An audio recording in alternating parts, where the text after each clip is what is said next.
Kumusta kayo mga ka-farmers? Tapos na yung bagyo at syempre naglilinis na tayo muli ng garden bed na tataniman natin muli ng ating gulay. Buti na lang nakaharvest ako noon bago magbagyo at hindi natunaw lahat, pero marami pa rin ang natunaw sa aking mga tanim, lalo na yung iba na tabi-tabi. Ngayon habang naglilinis ako, kasama ko si Kong Hea at saka si Totoy Batik. Yan sila yung taga-tabas doon. Kain-kain muna sila. Tapos ito mga iniipon ko para sa ibang kambing. At yung iba naman ay ibibigay natin sa ating mga manok upang kanilang tuka-tukain at sila ay mabusog.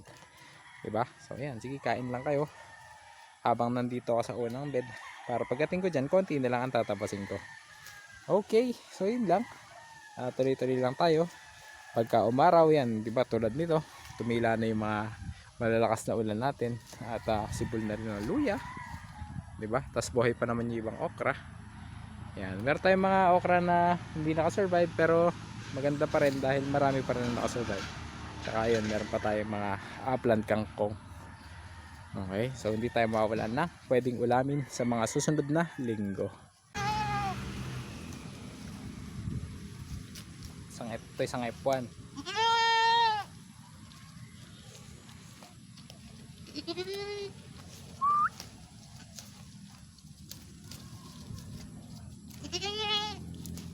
Ito nga pala yung mga tinabas ko doon.